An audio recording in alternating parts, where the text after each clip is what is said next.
Assalamualaikum warahmatullahi wabarakatuh. Jumpa lagi dengan saya Muhammad Alwin Abdillah di channel YouTube Alwin Abdillah, channel yang bertujuan menebarkan kebaikan kepada siapapun setiap harinya. Nah, bagi para audiens yang baru pertama kali mengunjungi channel ini, jika tidak keberatan untuk menekan tombol subscribe, tekan like, tekan lonceng juga, serta share ke teman-teman kamu agar channel ini bisa merealisasikan tujuannya, dan saya akan semakin semangat untuk memperbaharui konten-konten terbaru setiap minggunya. Nah, pada kesempatan yang berbahagia ini, kita sama-sama akan mengkaji sebuah kajian, yaitu kajian fikih muqaran part ketiga ya. Jadi di kajian fikih muqaran part ketiga ini kita masih bercerita atau masih menjelaskan pendahuluan ya terkait fikih muqaran, dan merupakan lanjutan daripada fikih muqaran part kedua tentunya. Nah, pada kesempatan yang berbahagia ini kita akan membahas tentang sebab-sebab terjadinya perbedaan yang diterima serta terjadi di kalangan para ulama. Nah, sebelumnya di pertemuan sebelumnya kita sudah membahas tentang pembagian perbedaan, kemudian sebab-sebab terjadinya perbedaan yang tercela. Nah, pada kesempatan yang berbahagia ini kita akan membahas tentang sebab-sebab terjadinya perbedaan yang diterima atau yang layaknya terjadi di kalangan para ulama terdahulu. Nah, mau tahu? Yuk sama-sama kita bahas ya. Oleh karena itu, tonton video ini sampai habis. Nah, para hadirin wal hadirat yang dirahmati Allah Subhanahu wa taala ya. Sebab pertama, yaitu sebab yang memicu terjadinya perbedaan pendapat di kalangan para ulama, dan pastinya perbedaan tersebut merupakan perbedaan yang diterima adalah at-tafawutu fil aqli wal fahmi wal qudrah ala tahsilil ilmi ya. Nah, sebab pertama adalah yaitu perbedaan daya tangkap, kemudian pemahaman terhadap sesuatu, serta perbedaan tingkat EQ seseorang dengan seseorang yang lain. Nah, kita bisa menyimpulkan bahwa ini merupakan sesuatu yang lumrah terjadi ya, lumrah terjadi dimanapun ya. Kebiasaannya memang sebab ini sering sekali memicu seseorang atau sekelompok orang untuk berbeda dalam menyikapi suatu nas atau dalam menyikapi suatu statement tertentu. Nah, pertanyaannya apakah itu salah? Nah, tidak salah ya. Tidak salah selagi memang apa yang mereka pahami itu sejalan dan tidak memunculkan pertikaian serta pertengkaran. Nah, hal ini pernah disinggung secara tidak langsung oleh Allah Subhanahu wa taala di dalam Al-Qur'an pada surah Ar-Ra'd ayat 17, di mana Allah Subhanahu wa taala berfirman, A'udzubillahi minasyaitonir rajim. Bismillahirrahmanirrahim. Anzala minas sama'i ma'an fasalat awdiyatum biqadariha. Shadaqallahul azim. Nah, di dalam ayat ini Allah Subhanahu wa taala berfirman bahwa Allah Subhanahu wa taala telah menurunkan air hujan yang berasal dari langit, kemudian air hujan tersebut mengaliri wadi-wadi ya, mengaliri tanah-tanah yang ada di bumi, dan setiap tanah itu mengambil kadar yang dibutuhkan ya. Jadi maksudnya seperti ini. Nah, kalau ada tanah yang tanahnya itu subur, kemudian banyak sekali pepohonan, tumbuh-tumbuhan di sana, maka tanah-tanah yang seperti itu akan menyerap air jauh lebih banyak ketimbang tanah-tanah tandus yang tidak terlalu membutuhkan banyak air. Nah, di sini Allah Subhanahu wa taala berfirman dengan sebuah tamsilan ya, dengan sebuah tamsilan yang sebenarnya menurut para ulama tamsilan ini merupakan penjelasan di mana Allah Subhanahu wa taala ingin menegaskan bahwa manusia ini memiliki tingkatan EQ, kemudian daya tangkap yang berbeda-beda. Jadi ketika Allah Subhanahu wa taala menurunkan Al-Qur'an, maka ada beberapa yang memiliki pemahaman dan daya tangkap yang cukup kuat ya dan akurat, menyerap atau mengambil intisari dan hikmah-hikmah yang ada dalam Al-Qur'an cukup banyak. Sedangkan mereka-mereka yang mungkin daya tangkap ataupun EQ-nya itu rendah, maka hanya dapat menangkap dan menyerap beberapa hikmah saja yang jika kita komparasi tidak sama dengan mereka-mereka yang memiliki pemahaman atau daya tangkap serta IQ yang tinggi. Oke. Nah, kenapa bisa demikian? Hal ini sejalan dengan sabda Rasulullah Shallallahu Alaihi Wasallam yang diriwayatkan oleh Imam Bukhari dan Muslim dari Abu Musa al-Asy'ari radhiyallahu anhu, di mana Rasulullah Shallallahu Alaihi Wasallam bersabda, Inna mithla ma ba'athani Allahu minal huda wal ilmi kamathali ghaithin asaba aradan. Nah ya, jadi sesungguhnya perumpamaan aku diutus ke muka bumi ini lah, ya, ke muka bumi ini untuk menyebarkan hidayah dan ilmu pengetahuan.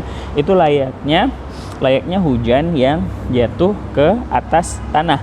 Nah, yang jatuh ke atas tanah ya. Ini hadisnya cukup panjang. Di sini saya simpulkan saja bahwa selanjutnya Rasulullah Shallallahu Alaihi Wasallam meneruskan hadis ini yang artinya ada beberapa kelompok manusia yang dapat menyerap air tersebut ya dengan cukup banyak ya, sedangkan sebagian yang lain itu diibaratkan seperti tanah yang tandus yang tidak dapat menyerap hidayah dan ilmu pengetahuan yang diberikan atau disebarkan oleh Rasulullah itu ya dalam takaran yang banyak ya, mungkin secukupnya dan sebagainya. Nah, seperti itu. Jadi kita dapat menyimpulkan korelasi yang cukup kuat di antara ayat dan hadis ini ya.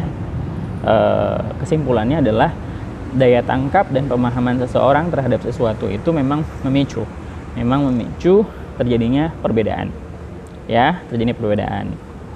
Namun perbedaannya itu merupakan perbedaan yang ditolerir, kemudian dan yang diterima oleh Allah Subhanahu wa taala dan sering terjadi. Ya, perbedaan yang seperti itu yang dipicu oleh sebab ini bukanlah perbedaan yang tercela ya, karena Allah Subhanahu wa taala dan Rasul sendiri juga sudah mengisyaratkan hal ini memang acap kali terjadi dan memang lumrah terjadi di kalangan manusia.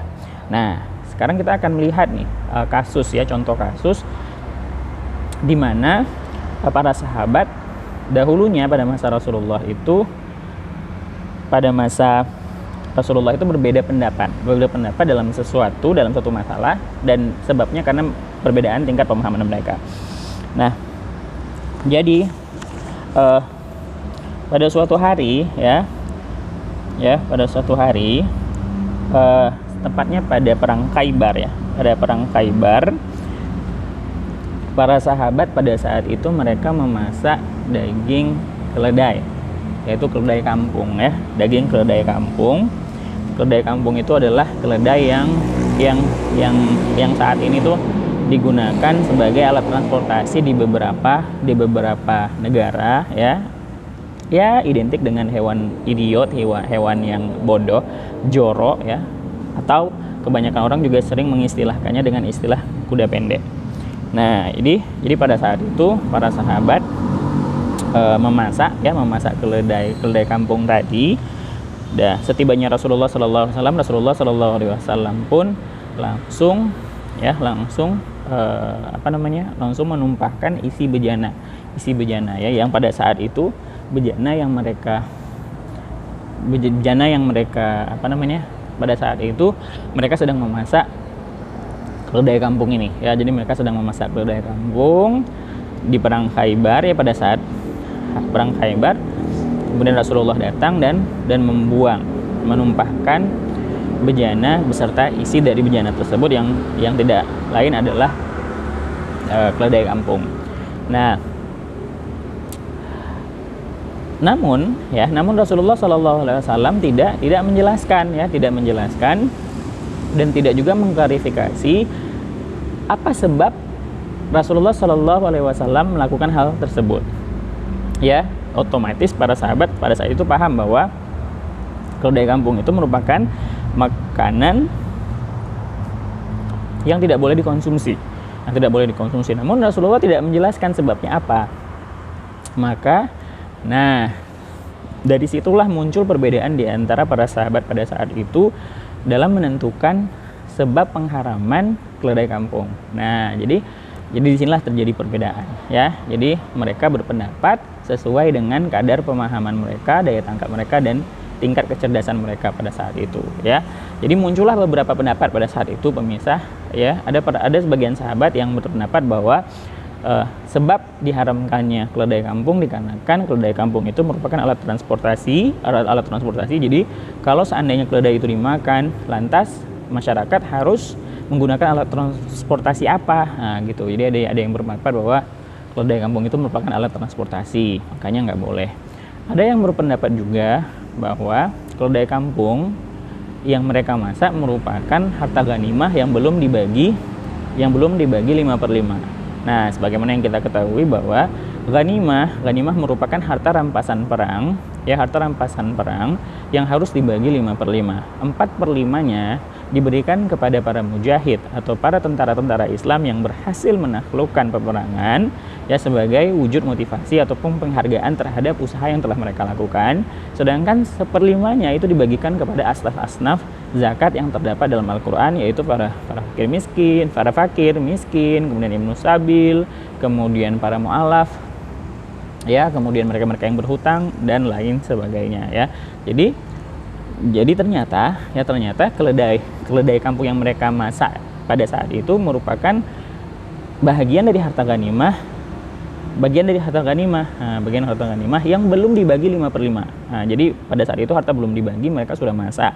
Nah, jadi timbullah pendapat lain dari beberapa sahabat lain bahwa sebab pengharamannya itu bukan karena himar ataupun keledai kampung ini merupakan alat transportasi, tapi dikarenakan keledai kampung ini merupakan harta ghanimah yang belum dibagi 5/5. Jadi pada saat itu, itulah yang menyebabkan Rasulullah SAW menumpahkan bejana beserta isi bejana yang konon tak lain adalah keledai kampung pada saat itu, ya.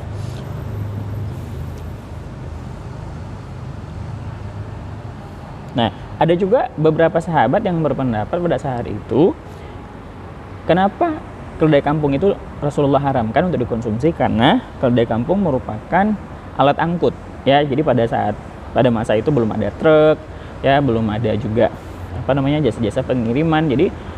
Jadi mereka menggunakan keledai sebagai alat angkut, ya, hewan yang berfungsi untuk mengangkut barang dari satu tempat ke tempat yang lain. Nah, jadi kalau misalnya alat angkut itu dimakan dan dikonsumsi, tentunya akan menyulitkan masyarakat. Nah, itulah muncullah pendapat seperti itu dari beberapa sahabat yang lain. Dan ada pula beberapa sahabat yang berpendapat bahwa kenapa keledai kampung itu diharamkan, karena daging keledai kampung itu najis, ya. Jadi yang namanya najis tidak boleh dikonsumsi. Dan pendapat ini juga yang dikuatkan oleh beberapa sahabat besar pada saat itu, termasuk Ali bin Abi Thalib. Nah, jadi kita bisa menyimpulkan bahwa dari masa Rasulullah SAW saja sudah terjadi perbedaan seperti ini, ya. Yang konon perbedaan ini ya biasa aja, perbedaan ini diterima, perbedaan ini memang terjadi, ya. Dan sejarah juga membuktikan bahwa tidak ada pertikaian, tidak ada pertengkaran yang terjadi pada saat itu, ya. Dan perlu kita quote dan mention juga di sini bahwa apa yang menyebabkan mereka berbeda? Yang menyebabkan mereka berbeda adalah dikarenakan tidak ada statement langsung dari Rasulullah SAW terkait sebab pengharaman keledai kampung tersebut. Nah, jadi nggak ada klasifikasi dari Rasulullah. Nah, itulah yang menyebabkan mereka berbeda. Nah, seandainya pada masa itu Rasulullah SAW menjelaskan dan memberitahukan kepada mereka kenapa Rasulullah menumpahkan bejana beserta isinya dan kenapa Rasulullah mengharamkan mereka untuk mengkonsumsi daging keledai kampung itu. Nah, seandainya Rasulullah sebutkan, maka otomatis tidak akan terjadi perbedaan ini. Nah, ya, karena Rasulullah nggak sebutin, akhirnya berbeda tuh para sahabat Rasul, ya. Jadi mereka mengeluarkan pendapat berijtihad sesuai dengan kadar pemahaman dan daya tangkap mereka di dalam memahami nas-nas. Oke. Nah, itu dia yang pertama. Oke. Nah, sebab yang kedua adalah at-tafawut fil hasilah al-ilmiyah, ya. Jadi sebab terjadinya perbedaan yang diterima ataupun yang terjadi di kalangan para ulama terdahulu, sebab yang kedua adalah yaitu perbedaan tingkat ilmu pengetahuan para sahabat pada saat itu, ya, gitu, ya. Jadi perbedaan tingkat ilmu pengetahuan para sahabat pada saat itu. Kalau yang pertama tadi kan daya tangkapnya, ini yang berbeda adalah ilmunya, ya. Maksudnya begini, ini sudah menjadi sebuah sudah menjadi suatu yang lumrah ya. Ketika seseorang belum tahu, maka dia akan berpendapat dengan pendapat yang dia yakini. Nah, misalnya walaupun dia belum tahu, walaupun dia belum punya ilmu. Nah, ketika dia sudah punya ilmu, ketika dia sudah belajar, maka ketika fakta yang ia temukan itu berbeda, maka dia akan menarik kembali mungkin, atau dia akan memilih pendapat yang dia anggap benar karena dia sudah mendapatkan ilmu yang baru. Nah, seperti itu ya. Jadi pemirsa sekalian, perbedaan yang seperti ini juga terjadi pada masa Rasulullah SAW, di mana para sahabat Rasul tersebut ya, mereka semua tidak semua dari mereka dapat menjangkau semua hadis Rasul ya, tidak dapat menjangkau semua hadis Rasul ya. Misalnya seperti hadis-hadis rumah tangga ya, hadis-hadis rumah tangga atau hadis-hadis yang terkait dalam rumah tangga seseorang, itu kebiasaannya Aisyah yang meriwayatkan. Kenapa? Karena Aisyah merupakan istri Rasulullah SAW yang konon terus bersama Rasulullah SAW ya, ya, dan senantiasa melihat apa yang Rasulullah lakukan dan mendengar apa yang Rasulullah sabdakan ya, jadi lebih akurat. Nah, terkadang hadis-hadis seperti ini tidak dijangkau oleh hadis-hadis seperti ini tidak dijangkau oleh sahabat-sahabat Rasulullah SAW yang lain. Nah, seperti itu, tidak terjangkau. Mana tidak terjangkau di sini adalah tidak pernah didengar dan tidak diketahui oleh sahabat-sahabat Rasulullah yang lain, sehingga menyebabkan mereka nggak tahu isinya. Nah, hal ini terjadi pada masa Rasulullah ya, di mana ada beberapa sahabat yang berselisih paham dengan Aisyah. Hal itu dikarenakan karena mereka tidak mengetahui dan tidak pernah mendengar sabda Rasulullah SAW yang konon didengar oleh Aisyah. Nah, ya, didengar oleh Aisyah. Nah, sekarang kita akan lihat contohnya, ya. Nah, contoh dari perbedaan yang dipicu oleh sebab ini, yaitu perbedaan tingkat ilmu pengetahuan ya, atau pengetahuan para sahabat terhadap hadis ataupun ilmu-ilmu yang lain. Nah,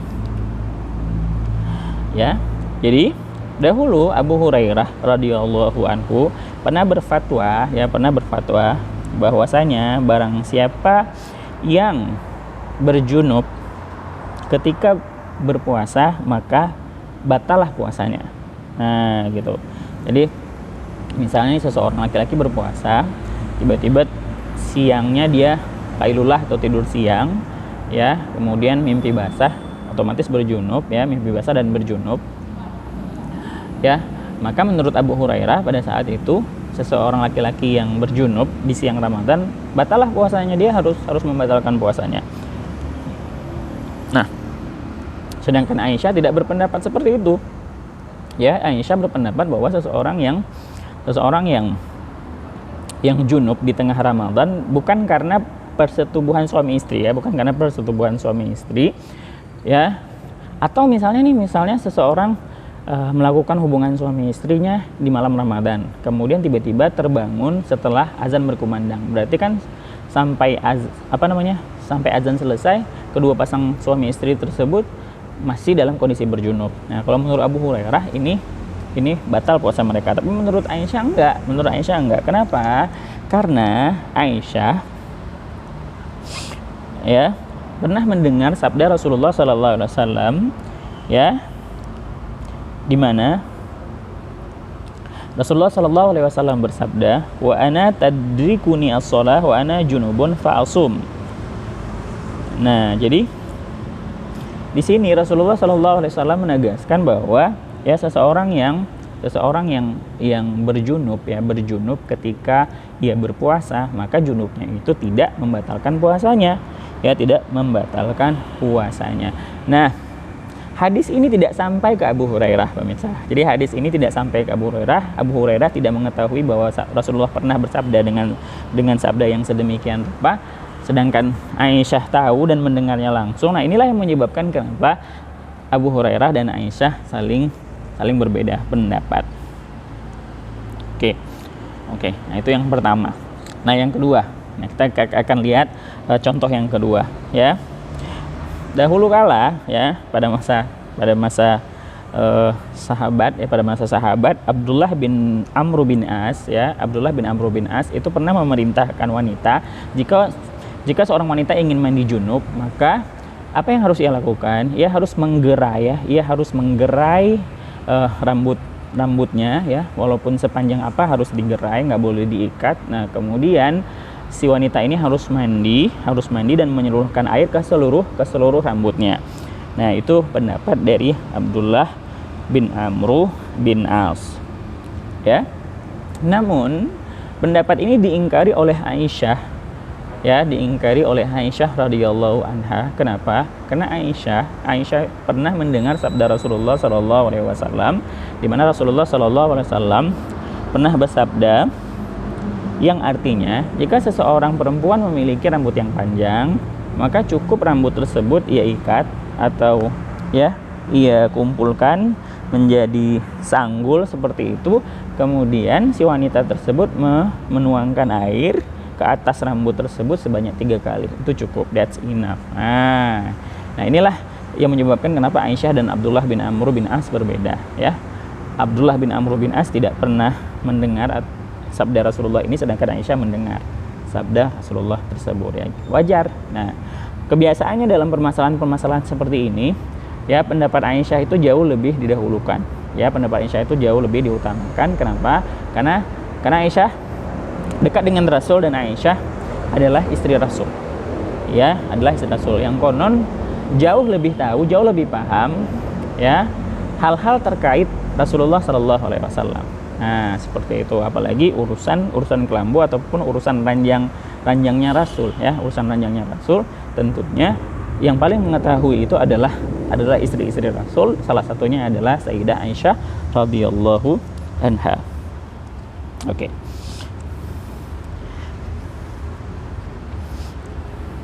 Ya, nah itu adalah sebab yang kedua.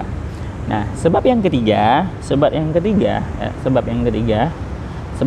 yang memicu terjadinya perbedaan pendapat di kalangan para ulama terdahulu dan itu diterima adalah at-tafawut fil ihatah bi ulumil lughah al-arabiyyah.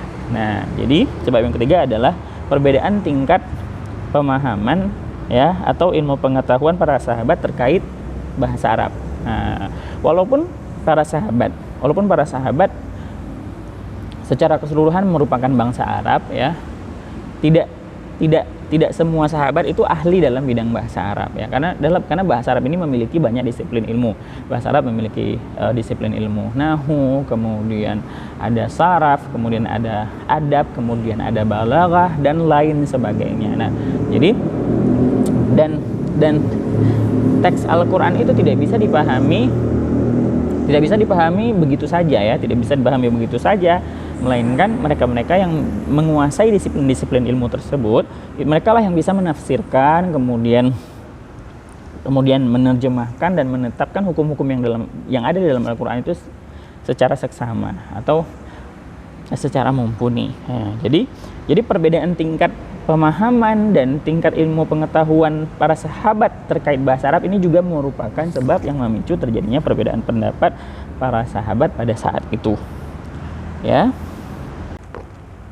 Ya, pemirsa, selanjutnya ya, sebab terjadinya perbedaan pendapat di kalangan ulama terdahulu yang mana perbedaan tersebut merupakan perbedaan yang diterima, yaitu adalah al-ikhtilaf fi syurut allati yajibu tawafuruha fil hadis as-sahih alladhi yajuzul ihtijaju bihi, yaitu perbedaan pendapat di kalangan ulama terkait syarat-syarat yang wajib ada pada sebuah hadis sahih sehingga hadis sahih tersebut ya boleh atau dapat digunakan sebagai hujjah ataupun dalil. Nah, yuk kita lihat syarat-syarat apa saja yang ada di sebuah mazhab. Nah, di sini kita nggak akan membahas semua mazhab ya, karena masih banyak pembahasan kita. Di sini saya hanya akan menjelaskan satu sampel aja ya. Oke. Di dalam mazhab Hanafi ya, pemirsa sekalian, di dalam mazhab Hanafi mensyaratkan ya atau menetapkan beberapa syarat ya untuk beramal dengan hadis ahad. Ya, hadis ahad ya, beramal dengan hadis ahad. Mana hadis ahad? Apa yang dimaksud dengan hadis ahad di sini? Yaitu adalah hadis yang diriwayatkan oleh seorang perawi ya di salah satu tingkatan sanad. Ya, jadi di salah satu tingkatan sanad, apakah itu sahabat, apakah itu tabi'in, atau apakah itu tabi'in. Jadi di salah satunya ada satu tingkatan di mana hanya diriwayatkan oleh seseorang saja. Nah, apa syarat-syarat yang mereka tetapkan? Nah, untuk beramal atau untuk menjadikan hadis ahad sebagai landasan hukum, maka harus ada 3 syarat dalam mazhab Hanafi. Yang pertama adalah alla ya'mal ar-rawi bi khilafi ma yarwih. Ya, syarat yang pertama dalam mazhab Hanafi adalah perawi ya tidak boleh mengamalkan sesuatu yang bertentangan dengan hadis yang ia riwayatkan. Nah, itu yang pertama. Sedangkan yang kedua adalah wa alla yakuna mawdu'uhu mimma ta'ummu bihil balwa. Ya. Yang kedua adalah maudhu ya atau isi hadis tersebut bukanlah sesuatu yang memang sudah lumrah ataupun diketahui oleh semua orang. Dan yang ketiga adalah wa alla yakuna mukhalifan lil qiyas wal usul al ammah. Ya. Dan syarat yang ketiga adalah hadis tersebut itu tidak boleh bertentangan ataupun bertolak belakang dengan qiyas dan usul-usul ammah ya, dasar-dasar fikih yang umum ya. Wa bi khassah idza kana rawi ghairu faqih ya, terkhusus jika perawinya ya bukan seseorang faqih, yaitu bukan seseorang yang ahli di dalam bidang fikih. Oke, kita akan lihat kita akan jelaskan satu persatu. Nah, kita akan lihat syarat yang pertama ya. Syarat yang pertama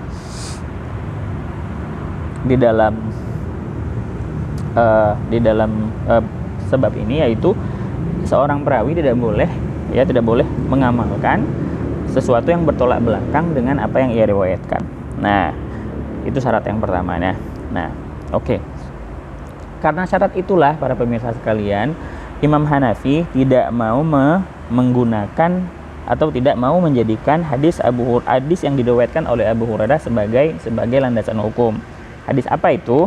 Idza walagal qalb fi ina'i ahadikum falyaghsilhu sab'an ihdahunna biturab. Nah, ya. Nah, ini hadis yang cukup familiar di kalangan kita semua.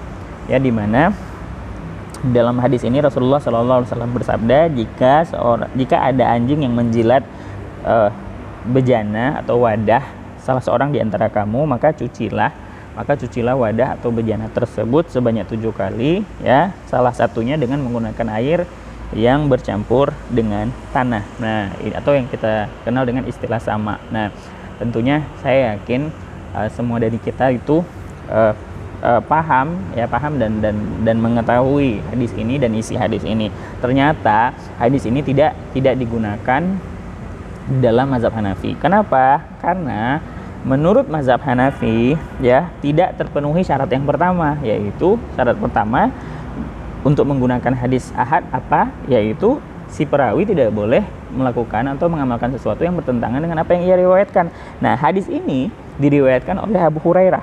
Ya, diriwayatkan oleh Abu Hurairah. Dan ternyata Abu Hurairah yang meriwayatkan hadis ini ya, di dalam hadis ini jelas Rasulullah memerintahkan dicuci 7 kali, 1 kali dengan air yang bercampur tanah. Namun nyatanya Abu Hurairah ya tidak mempraktekkan atau melaksanakan apa yang ia riwayatkan.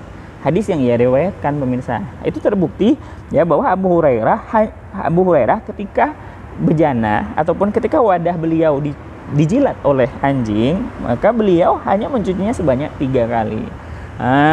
Jadi Abu Hurairah menyucinya sebanyak 3 kali.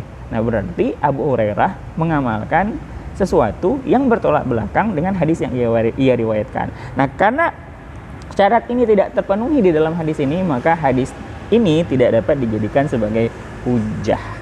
Nah, tidak bisa dijadikan sebagai hujah menurut mazhab Hanafi. Nah, sedangkan menurut mazhab lain tidak ada syarat yang seperti ini, dan khususnya kita nih mazhab Syafi'i menggunakan hadis ini sebagai landasan hukum. Nah, sampai sekarang pun masih kita terapkan dalam kehidupan sehari-hari. Nah, namun hal yang seperti ini tidak bisa diberlakukan dalam mazhab Hanafi. Kenapa? Karena bertolak belakang ya atau bertabrakan dengan syarat yang sudah mereka tentukan. Jadi siapa yang salah? Nggak ada yang salah. Oke. Nah, itu yang syarat yang pertama. Nah, kemudian syarat yang kedua, ya. Nah, jadi syarat yang kedua adalah isi hadis itu tidak boleh bertentangan dengan sesuatu yang memang pemirsa, sesuatu yang memang sudah diketahui oleh banyak orang, ya, atau memang sesuatu yang memang umumnya sudah diketahui oleh semua orang. Jadi kalau ada hadis yang meriwayatkan sesuatu yang bertolak belakang dengan apa yang dilakukan oleh kebanyakan sahabat pada saat itu udah otomatis tertolak di dalam mazhab Hanafi, ya, di dalam mazhab Hanafi. Nah, kita akan lihat. Nah, ya, ada sebuah hadis yang diriwayatkan oleh Ibnu Umar radhiyallahu anhuma. Inna nabiyya sallallahu alaihi wasallam kana yarfa' yadayhi hadwa mankibaihi idza iftataha shalah wa idza kabara lirruku' wa idza rafa'a ra'sahu minar ruku'. Oke, ya. Jadi di dalam hadis ini Ibnu Umar menjelaskan bahwa Rasulullah sallallahu alaihi wasallam, ya, ketika hendak takbiratul ihram tuh bertakbir seperti ini, ya, bertakbir dengan cara seperti ini, Allahu Akbar. Demikian pula ketika Rasulullah hendak ruku dan mengangkat kepalanya dari ruku atau i'tidal. Oke, nah tentunya kita semua udah ngerti, kita semua udah tahu bahwa ini memang sesuatu yang sudah dilakukan atau sudah diterapkan oleh banyak orang, ya kan, dan memang sudah begitu, sudah diyakini bahwa memang Rasulullah itu memang melakukan sholat, melaksanakan sholat sedemikian rupa karena memang sudah dilakukan dan kebanyakan orang melakukan seperti itu. Nah, jadi dalam mazhab Hanafi, ya, jika ada ternyata ada memang pemirsa, ya, jika ada hadis yang meriwayatkan bahwa Rasulullah tidak mengangkat tangannya ketika hendak takbir atau hendak ruku dan bangun dari ruku, maka hadis ini tertolak secara otomatis di dalam mazhab Hanafi. Kenapa? Karena hadis ini bertentangan dengan sesuatu yang sudah dilakukan oleh kebanyakan orang, ya, dilakukan oleh kebanyakan para sahabat pada masa itu dan sudah umum bagi para sahabat pada masa itu. Nah, tiba-tiba ada yang meriwayatkan dengan matan yang sedikit berbeda dengan apa yang sahabat-sahabat lakukan, maka itu tertolak secara otomatis dalam mazhab Hanafi. Oke, ya, dan mungkin syarat ini tidak ada dalam mazhab-mazhab lain. Yang inilah yang menyebabkan kenapa mereka berbeda. Oke. Nah, kemudian kita akan lihat syarat yang ketiga. Ya, syarat yang ketiga seperti yang kita ketahui tadi adalah tidak boleh bertolak belakang dengan qiyas, ya, dan tidak boleh juga bertolak belakang atau bertentangan dengan dasar-dasar pensyariatan yang umum atau dalil-dalil yang umum selain qiyas, Al-Qur'an, Sunnah, Ijma' dan lain-lain, terkhusus jika perawinya itu memang bukan faqih atau bukan seseorang yang ahli dalam bidang fikih. Nah, oke. Nah, apa contohnya, ya? Jadi Imam Hanafi beserta para pengikutnya itu tidak menggunakan hadis an-naqah al-musarrah. Nah, apa itu an-naqah al-musarrah? Jadi pada masa jahiliyah, para audiens semua itu ada salah satu jenis transaksi jual beli yang diharamkan, ya, yang ada manipulasi dan kebohongan serta gharar di dalamnya, yaitu an-naqah al-musarrah.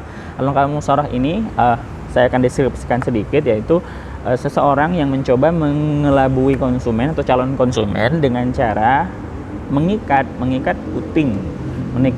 puting unta atau mengikat puting hewan-hewan ternak lain, ditinggalkan dalam beberapa hari tanpa diperas susunya sehingga putingnya itu membengkak, ya, seolah-olah hewan ternak ini memiliki susu yang sangat banyak. Kemudian, ya, setelah puting itu membengkak, si pemilik hewan ini membawa hewan ini dan dijual di pasar. Nah, otomatis para konsumen pada saat itu akan apa ya, pemirsa? Akan tertipu dengan tekstur puting yang begitu besar dan mereka mengira bahwa ini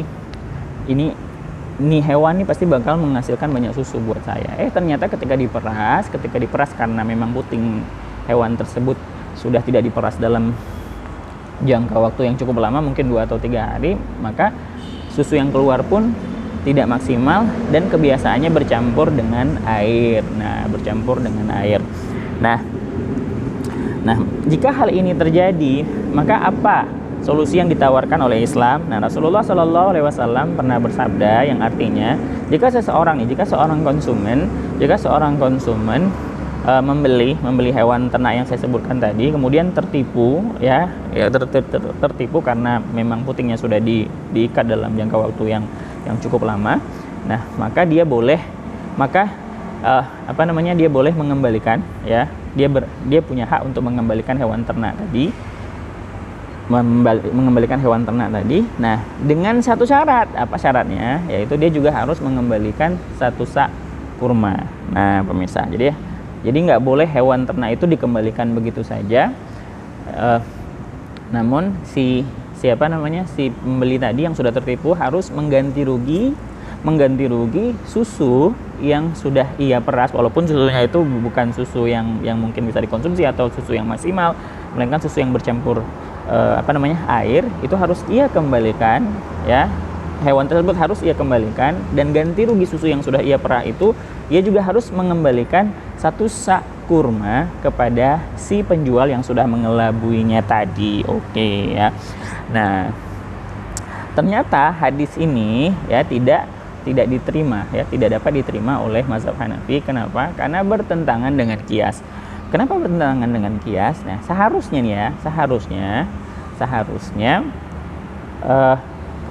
yang kita perah tadi, maksudnya seseorang kan tadi udah terlanjur memerah susu yang ternyata susunya itu susu yang bercampur air atau susu yang nggak maksimal. Seharusnya kan yang diganti ruginya kan susu juga, tapi ini kenapa kurma ya? Kenapa nggak sebotol susu atau 2 botol susu? Dan kadarnya pun kan nggak jelas, ya kan? Kadarnya nggak jelas karena susu yang diperah itu kan nggak diketahui jumlahnya berapa. Kok si konsumen yang sudah ditipu tadi tetap harus mengganti rugi kepada si penjual yang konon sudah membohonginya dengan ganti rugi satu sak kurma. Nah, jadi menurut Imam Hanafi ini tidak sesuai dengan qiyas dan tidak sejalan dengan dasar-dasar atau dalil-dalil yang lain. Nah, contohnya begini, Rasulullah jadi ada salah satu kaidah fikih, ya. Ada salah satu kaidah fikih yang bunyinya, saya akan jelaskan, saya akan sebutkan aja saya akan sebutkan saja ininya, pemirsa, ya. Artinya bahwa jadi suatu barang itu diganti rugi dengan barang yang semisal dengan barang tersebut. Jika ia merupakan barang yang ditimbang, maka juga sama, ya. Maksudnya gini, barang yang ditimbang itu seperti beras. Nah, beras, maka ganti ruginya adalah beras juga. Kemudian jika dia itu barang yang disukat, ya, barang yang disukat itu berarti barang-barang yang nggak ditimbang, ya. Misalnya barang yang disukat, tadi barang yang disukat tadi misalnya beras, ya, maka gantinya juga beras. Kalau barang yang ditimbang, misalnya apa nih? Yang ditimbang yang kita beli per kilo, misalnya seperti gula, maka dia diganti juga dengan gula yang konon merupakan barang yang ditimbang. Jadi kalau susu susu ke tamar, ya, susu ke kurma, ini kan udah jauh banget nyebrangnya. Nah, seperti itu. Nah, inilah yang menyebabkan kenapa Imam Hanafi tidak menggunakan hadis Rasulullah Sallallahu Alaihi Wasallam tersebut, karena bertentangan dengan qiyas. Oke, ya. Mungkin hanya sampai di sini dulu pertemuan kita pada kajian fikih muqarran kali ini. Nah, sekali lagi, ya, para audiens, jika tidak keberatan untuk menekan tombol subscribe, tekan lonceng, like, kita share ke teman-teman kamu agar saya, Muhammad Alwin Abdillah, akan semakin semangat untuk memperbarui konten-konten terbaru, ya. Dan insya Allah channel ini dapat mengedukasi siapapun, ya, dengan edukasi positif setiap harinya. Nah, oke. Mungkin sampai di sini dulu pertemuan kita pada kesempatan yang berbahagia ini. Jumpa lagi. Ilal liqa. Assalamualaikum warahmatullahi wabarakatuh.